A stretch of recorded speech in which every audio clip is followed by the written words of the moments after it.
staan nu voor de computer, want we hebben met ons volgsysteem en we kunnen precies zien waar we varen. En dan zie je ook de andere schepen. Zie je dan.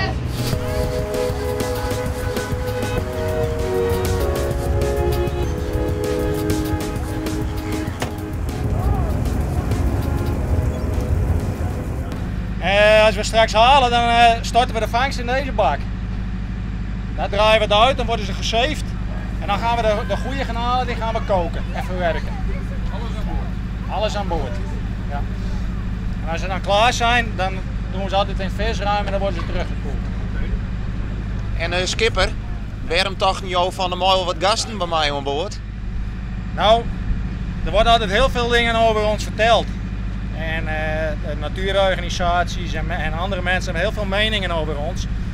En wij zeiden, nou, we kunnen gewoon het beste maar laten zien wat we doen. En dan beginnen we met de jeugd en daarom vonden wij groep 8 van de scholen vonden wij wel geschikt daarvoor. Sille en Sander, hoe vind je het met Nota? Superleuk. Ja, echt heel erg leuk. En wat is er zo leuk om? Ja, je zit gewoon op een schip en je ziet de zee, naar zeehonden kijken en zo. Varen is sowieso heel erg leuk, dus ja, helemaal als je aan het vissen bent. Ik ben het ook wel gewend, want mijn vader heeft een heel groot zeeschip. En daar vaar ik af en toe wel eens mee.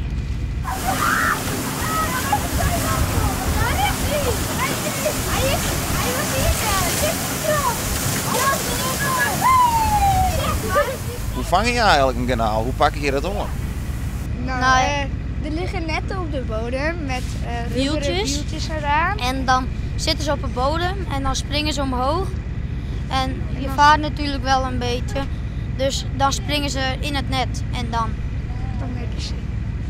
Maar de grote vissen die gaan er door een soort save methode gaan ze er weer uit.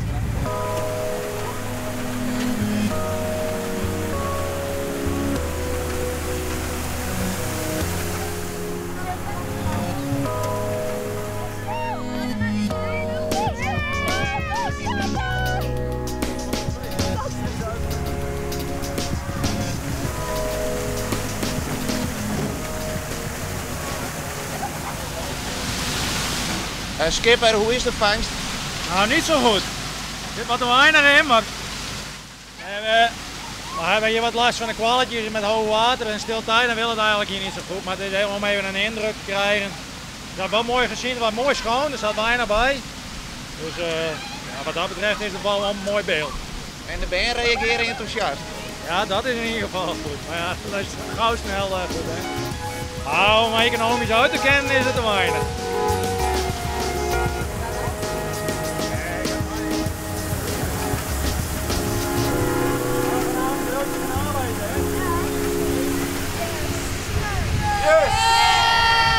Lang leven de garnaal!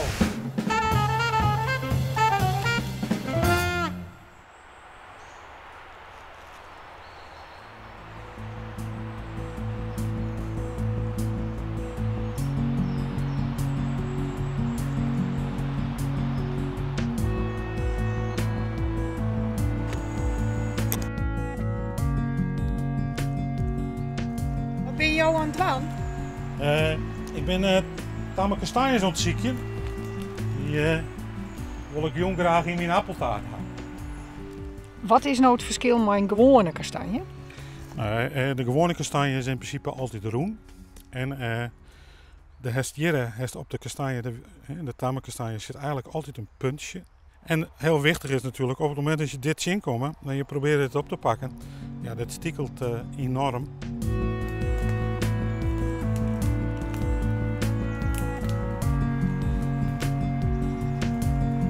Zie je altijd eten in het bos? Nou, als ik eten krijg uit het bos of langs paden of wegen en zulke soort dingen, ja, dan, en ik kan wat eetbaar vinden, dan neem ik dat mooi. En dit al zien. Wat is dat? Dit is een bruine trilzwam. Die kist ik eten. Dit is lekker als dit een beetje blancheert. En dan dorst hem door de sla of zulke soort dingen en dergelijke. Nou, dat is wel een lekker paddenstoeltje. Ja. Hier is de reetbruine slanke amethyst. Hier is er eigenlijk, komt de correct uit zijn bolsje waai. Hij heeft er de hoed nog net iepen. Hier zit een die heeft de hoed iepen. En als je op rondom de hoed Just al van die penstreekjes eigenlijk. Nou, deze is lekker eten.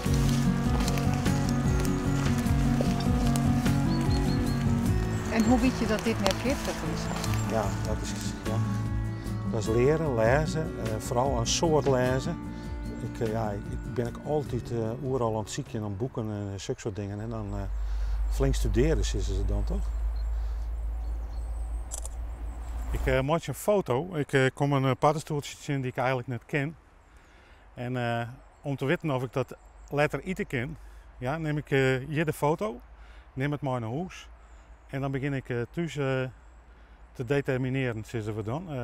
Ziekje in de boeken en wat voor paddenstoel het is en dat we het eten kennen.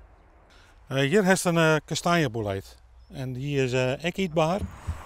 Neem zo deze nou mee? Ik neem deze net mooi, bijvoorbeeld, want dit is de enige die we hier sta even joggen. Bijvoorbeeld, mijn stelregel is echt van, ik laat zien en steen, sowieso. Als ik het vind, de eerste zien die ben voor de natuur, voor het bos. Ik heb hier knopkruid. Dit is het harig knopkruid. Dat kennen we eten in het slaat. Ik zie je brandnetelstukjes steen. Ik heb hier natuurlijk gewoon Hiensteblom. Ja, en bijvoorbeeld in principe kun je daar lekker met de sla van maatje. Ik haal je de strippen dan uit.